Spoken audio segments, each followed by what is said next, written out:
Hi, I'm Steve Bissell with News, Views, and Menus, and we're here today with Deborah James, who's a candidate for City Council, Place 6 in Converse, Texas.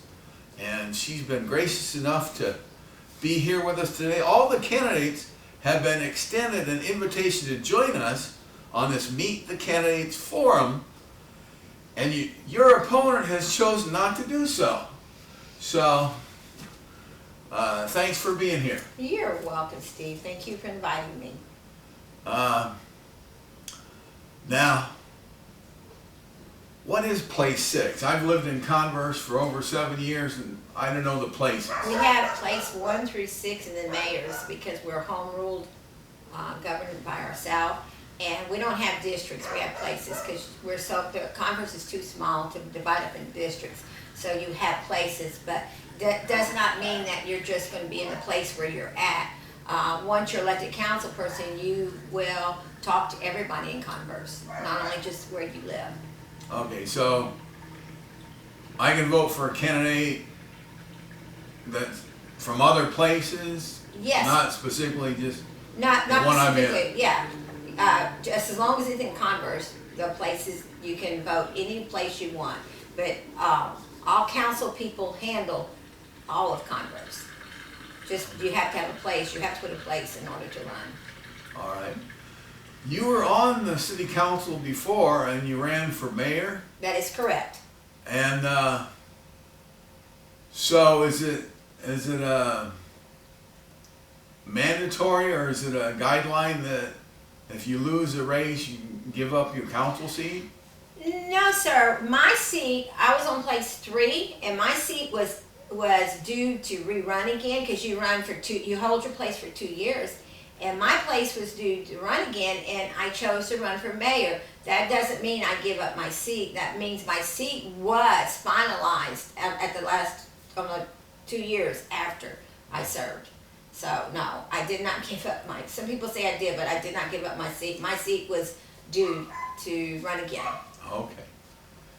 What do you think are the main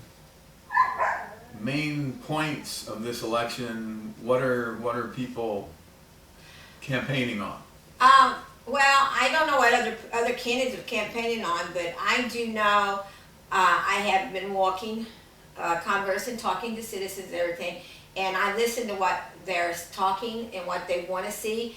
And their number one concern is these bonds that they voted on. They feel they're not being educated what's happening with them and what they're doing. And I've been talking to them while I'm on the campaign trail, and I understand their concerns because it's been over a year and they haven't seen anything done. So that's their number one concern, is why are things not being done, or why is the Converse citizens being informed what's going on with them.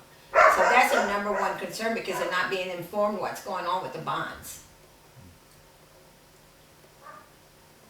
A letter from the mayor in the city of Converse handout or whatever it is. I think it's a Little magazine. It's a magazine that takes ads and stuff, so it's not particularly the city's only thing. It's other people. But anyway, the mayor talks about the city council meetings are now streamed live on the city website at www.conversetexas.net. And he says, please note all council meetings are video recorded and available online for viewing at a later time. And then he says, our ultimate goal is to broadcast the city council meetings live on Time Warner Cable. That, to me, is the government access channel that they'd be getting with the PEG funds. Mm-hmm. And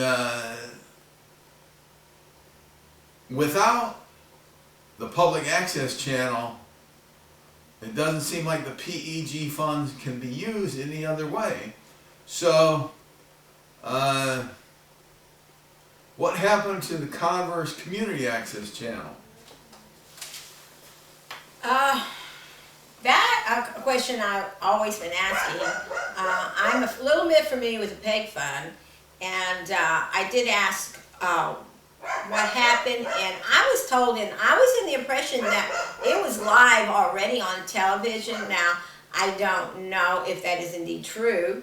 I may have misinformed, or maybe I thought different, but I did think that they were streaming it live on TV. And I do know that the PEG funds are set up for the city to be able to view the city council meetings live. So I'm told it's live. I really don't know. I haven't checked it out. Well, so what's your platform? What are your main thoughts of what you're going to do when you're elected back to the city council? When I'm elected back to city council, you do know, Mr. Bissell, that I did get the animal shelter on the bond. During my council, when I was serving on council, I did go to maybe 6, 7 different cities, and I did my studies on them, a shelter, and what it involved, and I toured a lot of shelters. So my main concern is when I get on council is to make sure that it is getting done, and I would like to see where it's at, because I know they can't talk to you when you're not on council, but if I do get on council, I would like to find out, and I would like to see how we're going to speed the process up, because we have a lot of animals that are on the roads, and I do pick them up, and I just can't be doing it anymore. I'm not getting any younger. So that is my main concern, is to do that, and then find out about the other bond issues that was passed and see where they're at, because I would like to kind of know, and I think the citizens need to know what's going on with these bonds. And that's my main concern, is to see the roads finished, see that we get things done up in the park, where the $1 million bond for the parks were, and the library, then the fire station, and in City Hall. So, you know, I think that they need to educate the citizens, and I would like to help do that.